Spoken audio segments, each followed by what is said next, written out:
வணக்கம் ட்ரேடர்ஸ். நீங்க இந்தியன் மார்க்கெட்ஸ்ல ஆக்டிவா ட்ரேட் பண்றவரா இருந்தா இந்த அலசல் உங்களுக்காக தான். ஏன்னா நம்ம ட்ரேடிங் ஆட்டத்தோட ரூல்ஸே மொத்தமா மாறிடுச்சு. வாங்க இந்த புது விதிகளை ஒன்னொன்னா பிரிச்சு மேயலாம். இந்த கோட்ல சொல்ற மாதிரி அதிகமா இன்ட்ராடே லீவரேஜ் வச்சு ட்ரேட் பண்ணிட்டு இருந்தோமே, அந்த காலம் அதிகாரப்பூர்வமா முடிவுக்கு வந்துருச்சு. மொத்தமா முடிஞ்சிருச்சு. இது ஒரு அடிப்படையான நிரந்தரமான மாற்றம். இதை ஏதோ ஒரு சின்ன ரூல் சேஞ்சுன்னு மட்டும் நினைச்சிடாதீங்க. இது உங்களுடைய முழு ட்ரேடிங் ஸ்டைலையுமே மாத்தப் போகுது. உங்க strategy, capital management, risk analysis எல்லாத்தையும் நீங்க மறுபடியும் யோசிக்க வேண்டிய நேரம் இது. அப்போ நம்ம மனசுல வர முதல் கேள்வி இதுதான். இந்த புது கேம்ல ஜெயிக்கிறதுக்கு நம்மளோட கேம் பிளான் என்ன? கவலையே படாதீங்க. அதுக்கான ஒரு தெளிவான வழிகாட்டி தான் இந்த முழு அலசல். வாங்க உள்ள போலாம். முன்னாடியெல்லாம் எப்படி புரோக்கர்ஸ் இவ்ளோ பெரிய லீவரேஜ் கொடுத்தாங்கன்னு நீங்க யோசிச்சிருக்கீங்களா?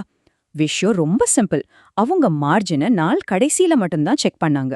ஆனா அந்த கதைக்கு இப்போ ஒரு முற்றுப்புள்ளி வச்சாச்சு. இந்த ஒப்பீட்டை பாத்தீங்கன்னா விஷயம் பழிச்சுன்னு புரியும்.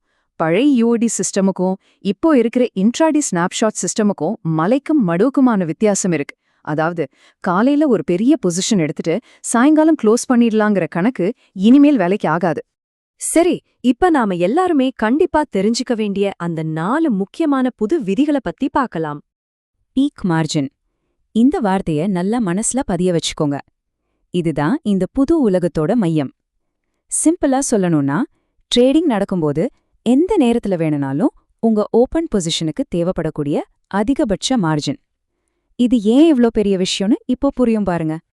ஒரு நாளைக்கு 4 தடவை, அதுவும் எப்போன்னு யாருக்குமே தெரியாது. கிளியரிங் கார்ப்பரேஷன் திடீர்னு ஒரு போட்டோ எடுக்கிற மாதிரி உங்க அக்கௌண்ட்டை ஒரு ஸ்னாப்ஷாட் எடுப்பாங்க. அந்த கணிக்க முடியாத தன்மை தான் இங்க இருக்கிற மிகப்பெரிய சவாலே. இதோட விளைவு ரொம்பவே நேரடியானது. அப்படி ஒரு ஸ்னாப்ஷாட் எடுக்கிற அந்த ஒரு செகண்ட்ல உங்க அக்கவுண்ட்ல ஃபண்ட்ஸ் கம்மியா இருந்தா அடுத்த நிமிஷம் உங்களுக்கு பெனால்ட்டி விழுந்துடும். நீங்க அதுக்கு அடுத்த நிமிஷமே அந்த ட்ரேட பெரிய லாபத்துல முடிச்சிருந்தா கூட அந்த பெனால்ட்டியை கட்டியே ஆகணும். எந்த விதமான எக்ஸ்கியூஸும் கிடையாது. இந்த ரூல்ஸ் எல்லாம் படிப்படியா அமலுக்கு வந்தது அந்த காலம்.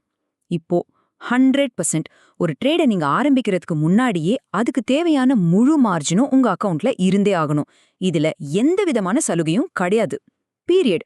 இந்த டேபிள் மொத்த கதையும் சுருக்கமா சொல்லுது. லீவரேஜ் எப்படி குறைஞ்சிருக்கு, கண்காணிப்பு எவ்ளோ தீவிரமா இருக்கு, அபராதம் எவ்ளோ சுலபமா விழும்னு பாருங்க. இது ஒரு சின்ன மாற்றம் இல்ல, இது ஒரு புதிய கடுமையான ஒரு யதார்த்தம். அடுத்த முக்கியமான விதி இதுதான், 50-50 மார்ஜின் ரூல். இது என்ன சொல்லுதுன்னா, எஃப்என்ஓ ட்ரேடிங்க்கு நீங்க பயன்படுத்துற மொத்த மார்ஜின்ல குறைஞ்சது பாதி பணமாகவோ அல்லது பணத்துக்கு நிகரான லிக்விட் அசெட்ஸாகவோ இருக்கணும்.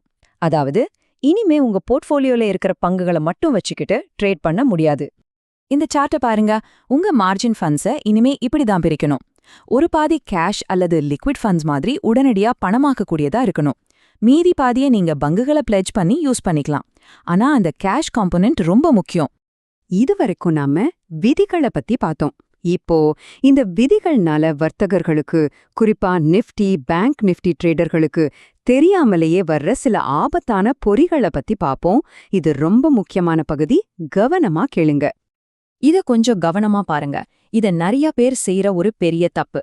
உங்ககிட்ட ஃபுல் கால் ஸ்ப்ரெட் மாதிரி ஒரு ஹெட்ஜ்ட் பொசிஷன் இருக்குன்னு வச்சுக்கலாம். நீங்க அவசரத்துல முதல்ல வாங்கின கால, அதாவது பை லெக்க எக்ஸிட் பண்ணிட்டீங்கன்னா அடுத்த நொடியே உங்க மார்ஜின் தேவை பல மடங்கு எகிரிடும். அந்த நேரத்துல ஒரு ஸ்னாப்ஷாட் விழுந்தா அவ்ளோதான், அபராதம் நிச்சயம். இதுதான் ஹெட்ஜ் பிரேக்கிங் ட்ராப். சரி, பிரச்சனைகளை பத்தி பேசுனது போதும். இந்த புது ஆட்டத்துல ஜெயிக்கிறதுக்கான வியூகங்கள் என்ன, நம்மளோட புதிய வின்னிங் பிளேபுக் எப்படி இருக்கணும்னு இப்ப பார்க்கலாம் வாங்க. முதல்ல நம்மளோட மைண்ட் செட்டை மாத்தணும். முன்னாடி லீவரேஜ்ங்கிற பலத்தை வச்சு ஜெயிக்க முடிஞ்சது. ஆனா இனிமே உத்தி, ரிஸ்க் மேனேஜ்மெண்ட்ங்கிற துல்லியம் தான் வெற்றியை தரும். இது இனிமே ஒரு பவர் கேம் இல்ல, இது ஒரு பக்கா ஸ்கில் கேம். இந்த புது ஆட்டத்துல ஜெயிக்க இந்த 3 தங்க விதிகளை எப்பவும் ஃபாலோ பண்ணுங்க. 1. உங்க அக்கவுண்ட்ல எப்பவும் ஒரு 10-15% கேஷ் பஃபர் வச்சுக்கோங்க. 2. உங்க ரிஸ்க் ரிவார்ட் ரேஷியோ தான் உங்க வளர்ச்சிக்கு முக்கியம், லீவரேஜ் இல்ல. 3.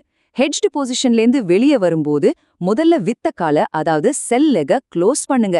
இந்த 3வது விதிய மறக்கவே மறக்காதீங்க.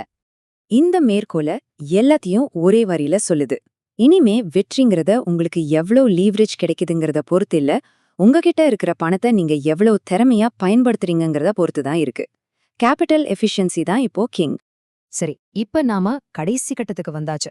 இவ்வளோ நேரம் நாம பார்த்த விஷயங்களை வச்சு உங்களுடைய அடுத்த மூவ் என்னவா இருக்க போகுதுன்னு நீங்க தான் முடிவு பண்ணணும். இப்போ உங்களுக்கான கேள்வி இதுதான். இந்த 50-50 கேஷ் ரூலை மனசுல வச்சுக்கிட்டு உங்க பொசிஷன் சைஸை குறைக்காம ட்ரேட் பண்ண உங்க போர்ட்ஃபோலியோல இருக்கிற பணத்தை லிக்விட் ஃபண்ட்ஸ்க்கு மாத்த போறீங்களா? இந்த புதிய சகாப்தத்துல ஜெயிக்க உங்களுடைய உத்தி என்ன? யோசிங்க.